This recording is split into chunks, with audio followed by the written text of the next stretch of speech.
meaning of being a gentleman has changed over the course of time. Nowadays, any man can be a gentleman if he wants to. Attitude, manners, style, attention to details. A gentleman should give you the feeling that he is self-confident, successful, and deserves some kind of respect. Becoming a gentleman is a journey, an aspiration to pursue personal betterment, self-awareness, knowledge, and motivation. I welcome you on this journey, meeting professionals that are eager to share their knowledges and advice. I welcome you on this journey, the gentleman journey.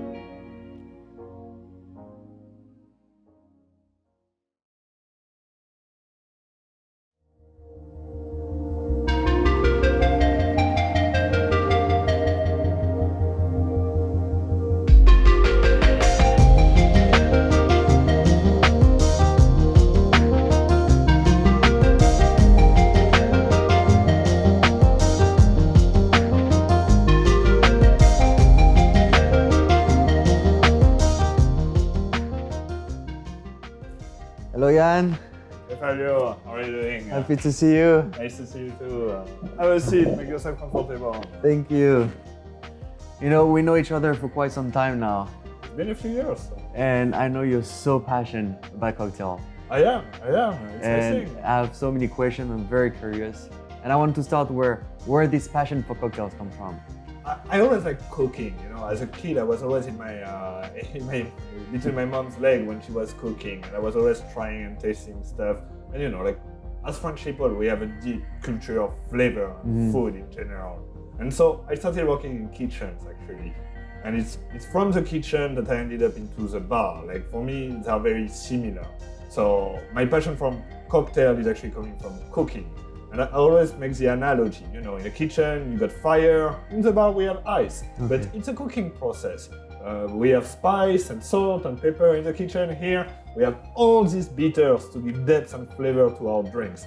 And so it's very similar, and same, you know, you work a station like you would in a commercial kitchen. So.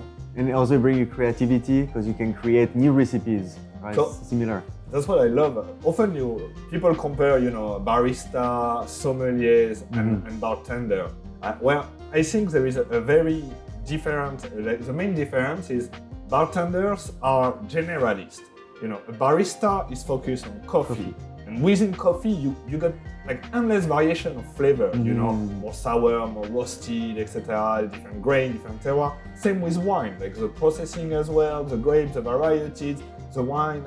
All of this, but they are very focused into one range of flavor.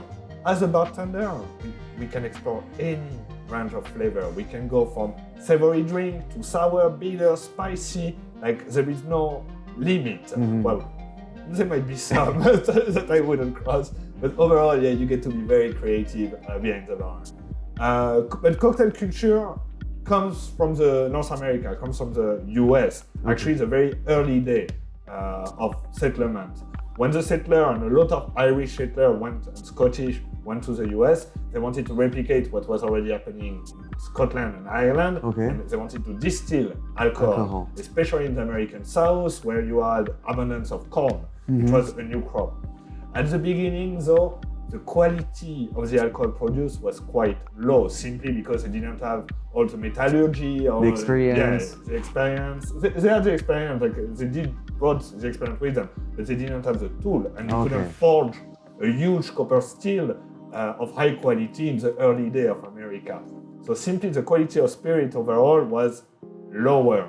So people still enjoying their drinks, they would start to add a little bit of additives, a little bit of correction to the spirit, a little bit of sugar to smooth it out, bitters, which were already available for like medical reasons, into it to smooth that edge at the end. And so that's how you get the first cocktail coming up, like the old-fashioned. He refers to that proto-cocktail that is a libation made of spirit, water, you always have water in some form, usually ice, sugar, and bitters. And there you have it. That's the first definition of a cocktail. Spirit, water, sugar, and bitters. Old-fashioned. That's the old-fashioned, okay. yes. So, sometimes when I talk with some friend, they want like whiskey on the rock. And for them, cocktails is more like a lady's drink. Do you agree with that? So there is what we call the dark age of cocktail in my profession. And basically, like throughout the 70s to the 90s, there were a terrible industrialization of the cocktail craft, where everything was pre-made, sour mix, highly processed ingredients. It was a rose liqueur, and like all was way too chemical, artificial. Okay. It's those neon blue cocktail era, and it gave cocktail a very bad reputation of being very sugary drinks that will give you terrible hangover. Okay. But there is so much more to it than that. And actually the old style of pre-prohibition or prohibition style, the more classic cocktails, they don't use all that extra sugar. They are more refined, they are more elegant, and they are not necessarily girly at all. Some of them are, Mad Men or James Bond. Very, like, gentleman, right? Very masculine cocktail, for sure. So if I ask you to give me 3 gentleman cocktails. Well, I want to start with an old-fashioned. With an old-fashioned, okay. I want to start with an old-fashioned. If you are discovering cocktails in general, you should start with an old-fashioned. Okay.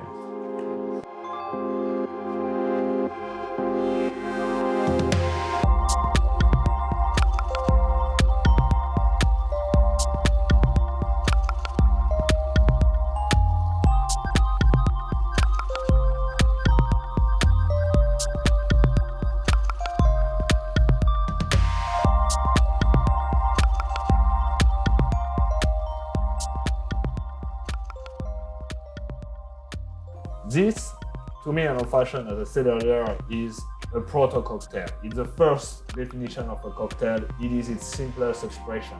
Spirit, water, bitter, and sugar.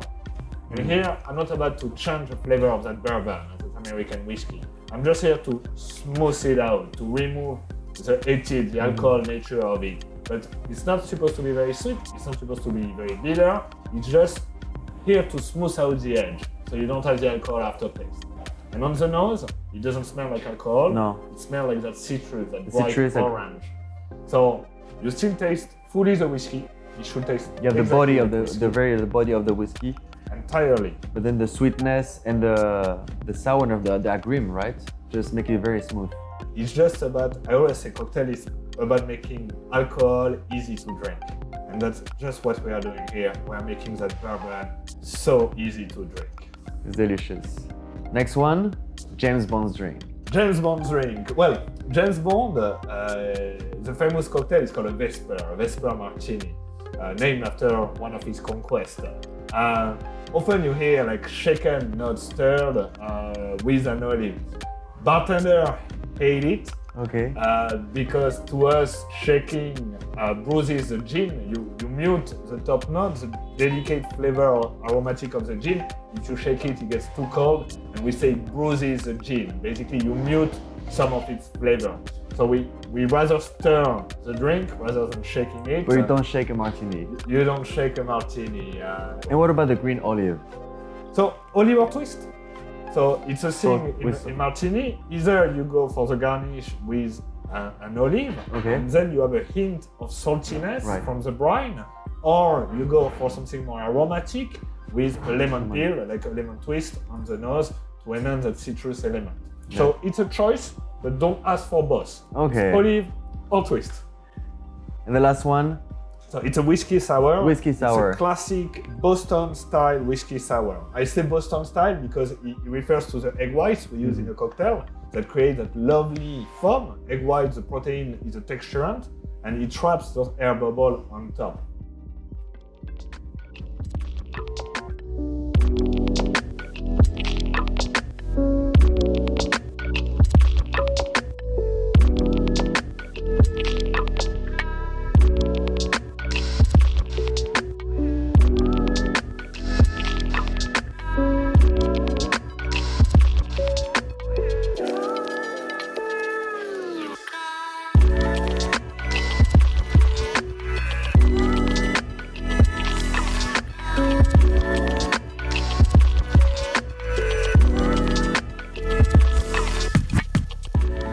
This is very refreshing.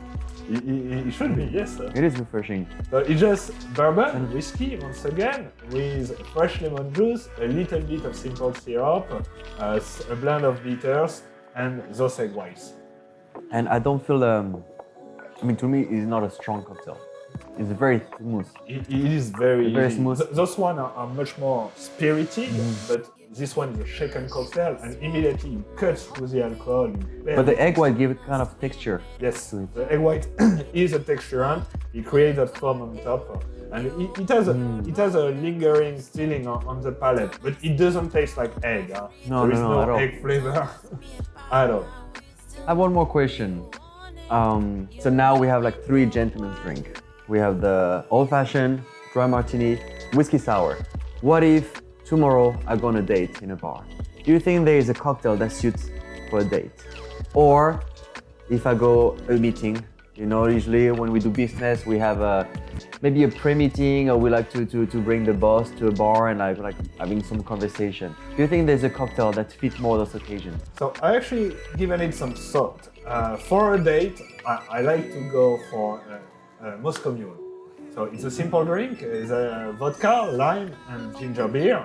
And obviously, the ginger is good for a date. Aphrodisiac. Has aphrodisiac quality, and I believe it's a cocktail that either man or woman would enjoy very much. Ginger is good for you. It's a bit spicy. The drink is refreshing, and so it's a unisex cocktail, if I dare say so. So for a date, I would go for a Moscow Mule. For a business meeting, I like to recommend a Negroni. That's my favorite one. It's a great drink. What's good about a Negroni is bittersweet quality, give it a lot of depth. And so it's served on a big ice cube, like would an old-fashioned, but a Negroni can take so much more dilution. It tastes good even when your ice cube is almost completely melted. So a bit more intense or much more diluted, it still tastes good with a Negroni. So in a business meeting, it's good because it's a sipper. You can take your time, you can put your drink down for a few minutes. It's still gonna taste good throughout the whole experience. And so yeah, perfect for a business meeting. Take a sip, chat a bit, take your time, go for a Negroni. Thank you so much, Yann. Actually, we call you Frenchie here in Taiwan.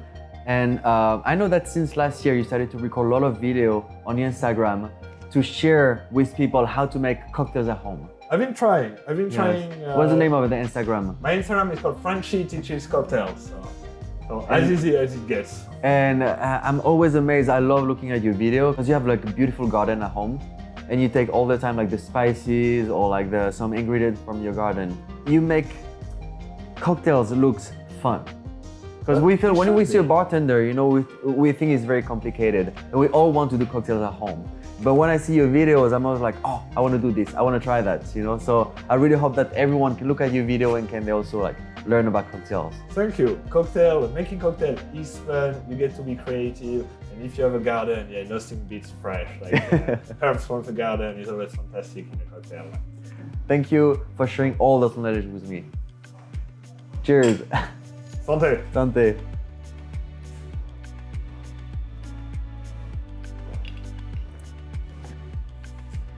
今天很开心Yann跟我分享 Gentlemen 应该要懂得调酒。谢谢你们的收看，麻烦你们订阅、按赞、加分享。我们下个礼拜见。Cheers。